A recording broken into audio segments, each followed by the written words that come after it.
I'm Amber. Growing up, I had everything a kid could want, at least on the surface.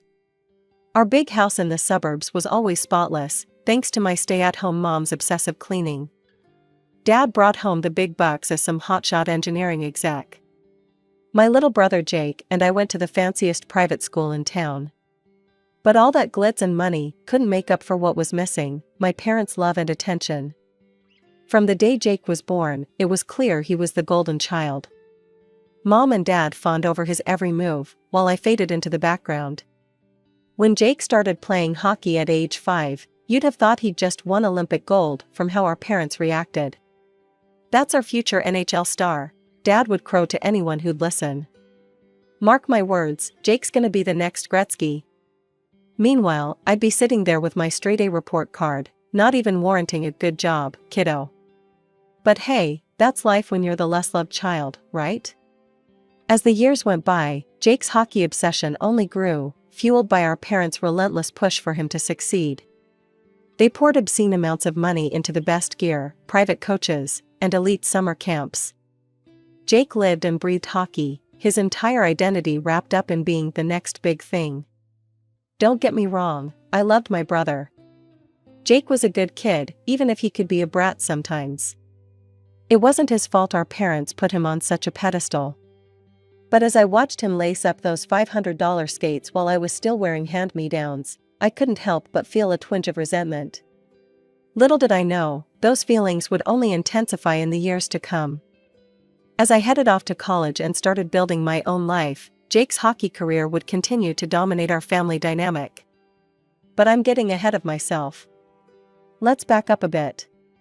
Despite feeling like a perpetual afterthought at home, I managed to carve out my own path.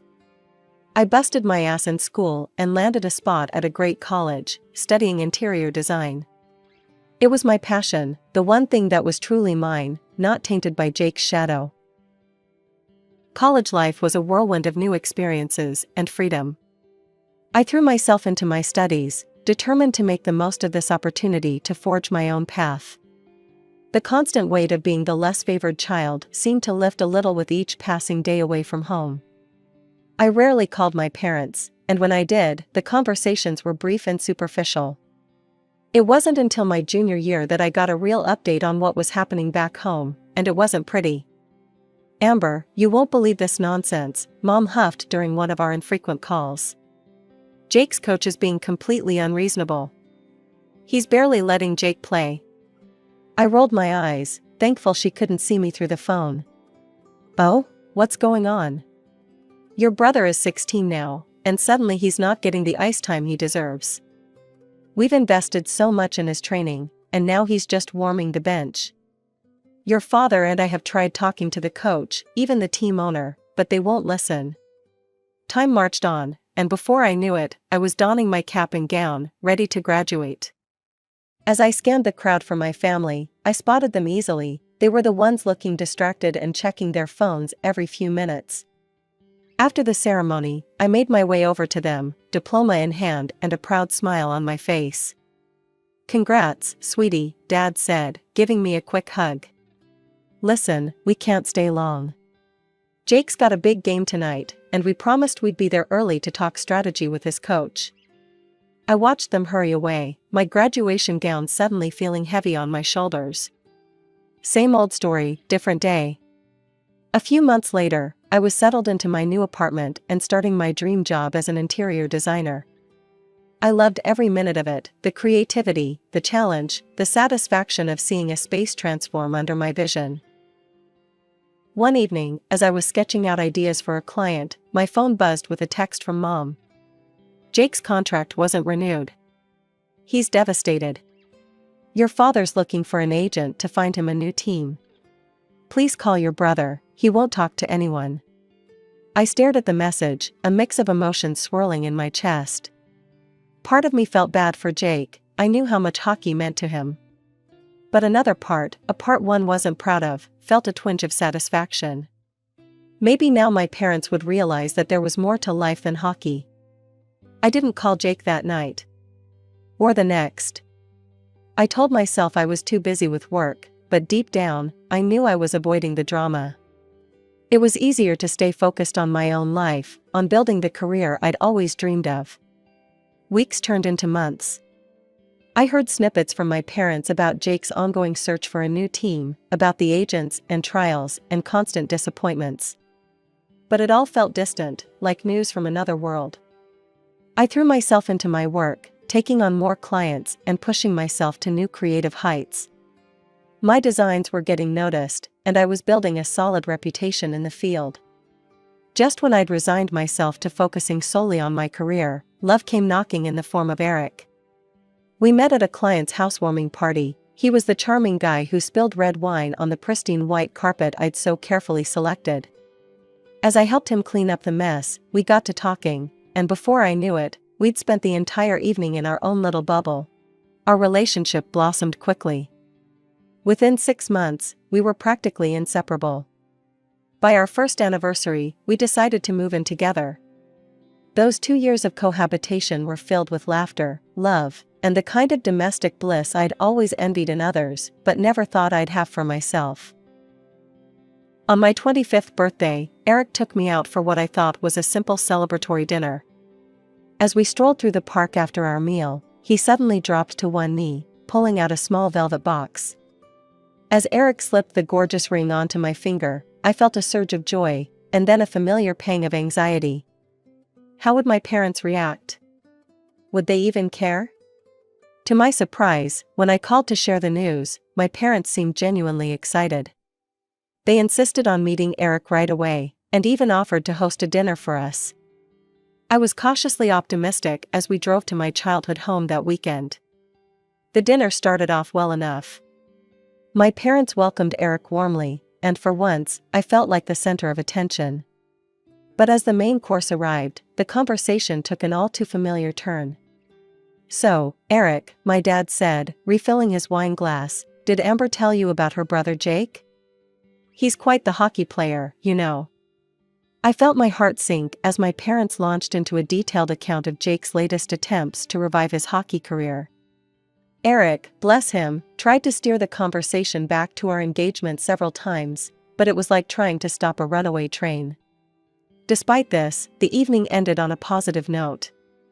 My parents insisted on paying for dinner and even gave us their blessing. As we left, Mom hugged me tightly and whispered, "I'm so happy for you, sweetheart. Let's get together soon to start planning, okay?" Over the next few weeks, I found myself in a whirlwind of wedding preparations. To my amazement, my mother became my constant companion in this journey. We met for coffee to discuss color schemes, spent weekends visiting venues, and even had a tearful moment together as I tried on wedding dresses. Even Dad got in on the action. He insisted on paying for half of the wedding expenses, negotiating with Eric's parents like it was a business deal he was determined to win. I caught him one evening, poring over seating charts with the intensity he usually reserved for Jake's hockey strategies. "Dad?" I said, surprised. "You don't have to do that. We can handle the seating arrangements." He looked up at me, a soft smile on his face. "Nonsense, pumpkin. This is your big day. I want everything to be perfect." I felt a warmth spread through my chest.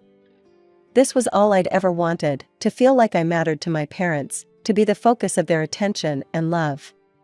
One sunny afternoon, I sat at my parents' dining room table, surrounded by color swatches and flower catalogs. Mom and Eric's mother, Linda, were engaged in a heated debate about napkin colors. "I'm telling you, cream is the way to go," Mom insisted, waving a swatch like a flag. "It's classic, elegant, and goes with everything." Linda shook her head firmly. "But blush would tie in so beautifully with the bridesmaids' dresses. Amber, what do you think?" I couldn't help but smile. "Honestly, I think either would look lovely." Both women looked at me like I'd grown a second head. "Amber, dear," Mom said, patting my hand, "this is your special day. Every detail matters." I bit back a laugh. Who would have thought I'd ever see my mother so invested in something related to me? It was almost comical. The great napkin debate was followed by an equally passionate discussion about the music playlist. Dad and Eric's father, Tom, Nearly came to blows over whether we should have a live band or a DJ. I exchanged an amused glance with Eric. Maybe we could have both? I suggested. A band for the ceremony and dinner, and a DJ for the dance party after? Both men looked at me with newfound respect. Now that's using your noggin, Dad said proudly. See, Tom? My girls got it all figured out. But even as I basked in this newfound parental attention, reality had a way of creeping in. Just as we were finalizing the venue details, Mom's phone buzzed.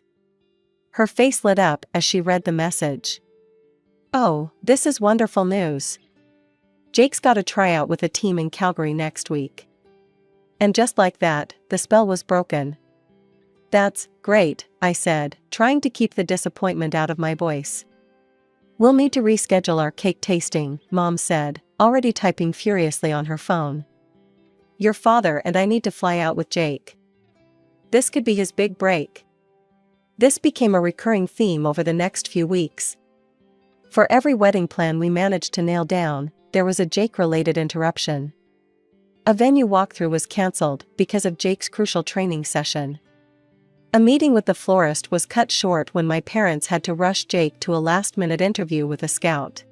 One evening, as Eric and I were going over the guest list, I broke down. I don't get it, I sobbed into Eric's shoulder. They're spending thousands on flights and hotels for Jake's hockey pipe dream, but they can't stick around for one lousy florist appointment? Eric held me close, stroking my hair. I know it's hard, babe. But hey, at least they're helping with the wedding costs, right? That's something. I nodded, wiping my eyes. He was right, of course. The old Amber would have been furious, ready to call off the whole thing and elope. But I was trying to be more understanding, more mature. The days flew by in a flurry of final wedding preparations. Despite the occasional Jake-related hiccup, I was riding high on a wave of excitement and anticipation. Everything was falling into place, the venue was perfect, the flowers were ordered, and my dress fit like a dream. I could almost taste the happiness that awaited me on my big day. Just a week before the wedding, I was going over last-minute details with our planner when my phone buzzed. Mom's name flashed on the screen. Hi, Mom. I was just about to call you about the rehearsal dinner tomorrow. Amber, honey, Mom cut in, her voice tense. About that, we need to talk. Your father has an urgent business trip, and we're going to have to reschedule the rehearsal. And, well, we might need to postpone the wedding date too. I felt like I'd been doused with ice water. I'm sorry, what? Mom, please tell me you're joking. I wish I was, dear. But your father's job is very important, you know that. And I need to go with him for support. We'll let you know when we're back and we can set a new date then. My mind was reeling. This couldn't be happening. Not now, not when we were so close. Mom, the wedding is in a week. We can't just postpone it. What about all the guests? The vendors? Everything's paid for. I know it's inconvenient, Amber, but sometimes these things happen. You'll understand when you're older. I ended the call in a daze, my carefully constructed world crumbling around me. How could they do this? After all the progress we'd made, all the moments I thought we'd shared, was I still so unimportant to them?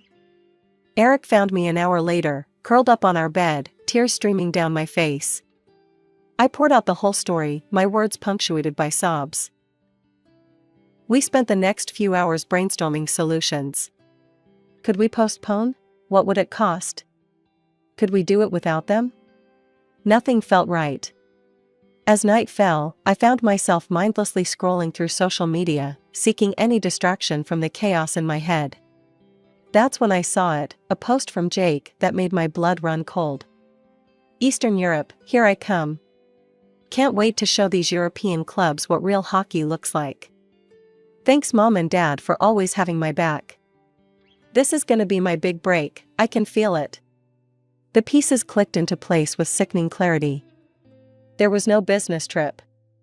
My parents were flying halfway across the world for yet another of Jake's hockey pipe dreams, and they were willing to sacrifice my wedding to do it. With trembling fingers, I hit the call button next to Jake's name. Each ring felt like an eternity as I paced our living room, my mind a whirlwind of emotions. "Hey, sis," Jake's cheery voice came through the speaker. "What's up?" I took a deep breath, trying to keep my voice steady. "Jake, I just saw your post about going to Eastern Europe. What's going on?" "Oh man, it's incredible," he gushed, his excitement palpable even through the phone. "Mom and Dad are the best, you know? They're paying for everything, the flight, my agent, a swanky hotel. They're even coming with me for support. Can you believe it?" My heart sank. So it was true. "When exactly are you going?" I asked, dreading the answer. "We leave next Friday. The tryouts start on Sunday, and..." "Next Friday?" I cut him off, my voice rising. "Jake, that's my wedding day." There was a pause, then Jake chuckled. "Oh yeah, I forgot about that. Well, you can always reschedule, right? This is a once-in-a-lifetime opportunity for me." I felt like I'd been slapped. "Reschedule? Jake, it's my wedding. How can you even suggest that?" "Look, Amber," he said, his tone suddenly dismissive, "my career is more important than any wedding. You can get married any day, but this might be my last chance to make it big in hockey." Something snapped inside me. Years of pent-up frustration and hurt came pouring out. "Are you kidding me? Do you have any idea how many times I've been pushed aside for your hockey dreams? How many times Mom and Dad have chosen you over me? And now you want me to give up my wedding day?" "Hey, it's not my fault Mom and Dad see my potential," Jake shot back. "Don't hate the player, hate the game, sis." I couldn't believe what I was hearing. "Jake, you're 22 years old. Don't you think it's time you handled your own career without Mom and Dad holding your hand?" He laughed, the sound grating on my already frayed nerves. "Why would I do that when they're so willing to help? I'd be stupid to turn down their support. Can't you see how selfish you're being?" I pleaded, a last desperate attempt to reach him. "Just this once, can't you step back and let this be about me?" "Sorry, sis," Jake replied, not sounding sorry at all. "I'm not concerned about your future. I'm not sacrificing my career for your little party." The line went dead, leaving me standing in shocked silence. I couldn't believe it. My own brother, so dismissive of one of the most significant moments of my life. And my parents, willing to lie to me, to abandon me on my wedding day for yet another of Jake's hockey pipe dreams. Fury bubbled up inside me, hot and overwhelming. Why should I have to put my life on pause for Jake? Why couldn't my parents be honest with me? The unfairness of it all was suffocating. I sank onto the couch, my mind reeling. All those years of trying to understand, of making excuses for their behavior, of hoping things would change, it all felt so pointless now. The drive to my parents' house was tense, the air thick with unspoken words. Eric squeezed my hand reassuringly as we pulled into the driveway. "You've got this," he whispered, and I nodded, drawing strength from his support.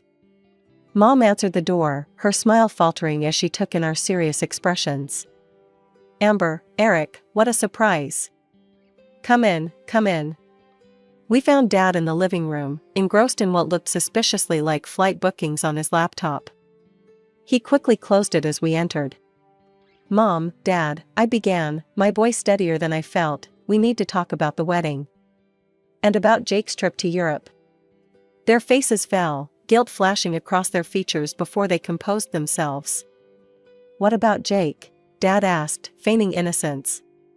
"I told you, I have an important business trip." "Stop," I cut him off, my patience wearing thin. "I know the truth. Jake told me everything." A heavy silence fell over the room. Mom and Dad exchanged glances, their charade crumbling. "All right," Mom sighed. "Yes, we're going with Jake to Europe for his hockey tryouts. But Amber, you have to understand." "Understand what?" I interrupted, years of pent-up frustration bubbling to the surface. "That once again, you're putting Jake first? That my wedding day means nothing compared to his hockey career? Dad's face hardened. Now listen here, young lady. You're being selfish. This is Jake's future we're talking about. He's talented, and this could be his big break. As his family, we need to support him. I couldn't believe what I was hearing. Selfish? Me? What about all the times you've chosen Jake over me? My graduations, my achievements, and now my wedding? When has it ever been about me? Amber, Mom pleaded, you're an adult now. You have your career, your life with Eric. Jake still needs our help too. To what? I shot back. To chase a dream that's clearly not happening? He's 22, for God's sake. When will you let him stand on his own 2 feet?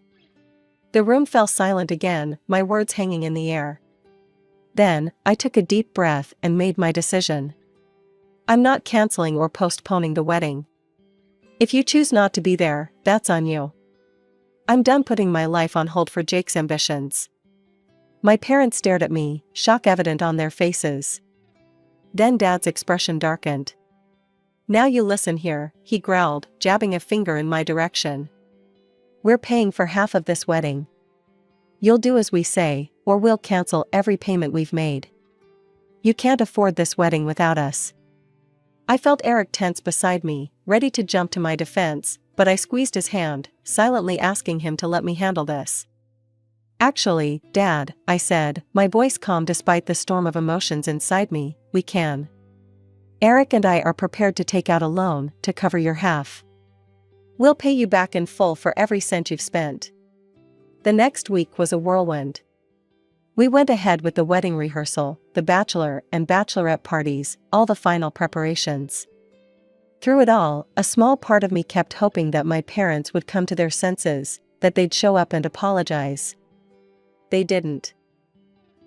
The morning of my wedding day dawned bright and clear, as if the universe itself was celebrating with us. The ceremony was everything I'd ever dreamed of and more. As I walked down the aisle, not on my father's arm but on my own, a symbol of the strength I'd found within myself, I saw Eric waiting for me, his face alight with love and joy. In that moment, I knew I'd made the right choice. We exchanged vows, our voices steady and sure, promising to love and support each other through whatever life might throw our way. As we sealed our union with a kiss, the cheers and applause from our friends and chosen family washed over us like a wave of pure love. The reception was a blur of laughter, dancing, and celebration. We ate, drank, and made merry, surrounded by people who truly cared about us. The photo shoot captured moments of pure, unadulterated happiness, Eric and I gazing into each other's eyes, our friends lifting us onto their shoulders, all of us laughing as we attempted a group dance number. It wasn't until a week after we returned from our honeymoon that reality came knocking. My phone lit up with my mother's number. Amber, sweetie, her voice came through, sounding tired and strained. We're back from Europe. Can we meet? We need to talk. I took a deep breath, steeling myself. No, Mom. I don't think that's a good idea. But your brother didn't make the team. He's devastated, Amber. He needs his big sister right now. I closed my eyes, fighting back the familiar urge to cave in, to be the understanding one once again. I'm sorry to hear that, Mom. But that's not my problem anymore. Please don't call me again. Focus on Jake, he clearly needs you more than I do. I ended the call and blocked their numbers, feeling a mixture of sadness and relief wash over me. The next day, I transferred the full amount my parents had contributed to the wedding into their account. It was a significant sum, and Eric and I would be paying off the loan for a while, but it felt worth it for the freedom it bought us. A few weeks later, my friend Liv called to tell me about a social media post my parents had made. They painted me as the villain, calling me selfish for getting married without them, lamenting how heartbroken my father was at not walking me down the aisle. The comments were full of sympathetic responses from people who didn't know the whole story. But then, my cousins and aunts and uncles, the ones who had been there, who had seen the years of neglect and favoritism, they stepped in. They shared the truth, calling out my parents for their behavior, for consistently putting Jake's interests above mine. I was touched by their support, but I didn't engage. That chapter of my life was closed. Months passed, and life settled into a beautiful new rhythm. Eric and I threw ourselves into our careers, traveled, and made plans for our future. When we found out we were expecting our first child, our joy was untainted by family drama. Occasionally, news of Jake and my parents would reach me through the family grapevine. Jake had started drinking heavily after his hockey dreams fell through. My parents were frantically trying to fix him, dragging him from one therapist to another. Part of me felt sorry for them, for the mess they'd created with their favoritism and enabling. But a larger part of me knew it wasn't my burden to bear. As I sat in the nursery Eric and I had lovingly prepared for our baby, my hand resting on my growing belly, I realized something profound. The family I'd always longed for, the love and support I'd craved, I was creating it right here, right now.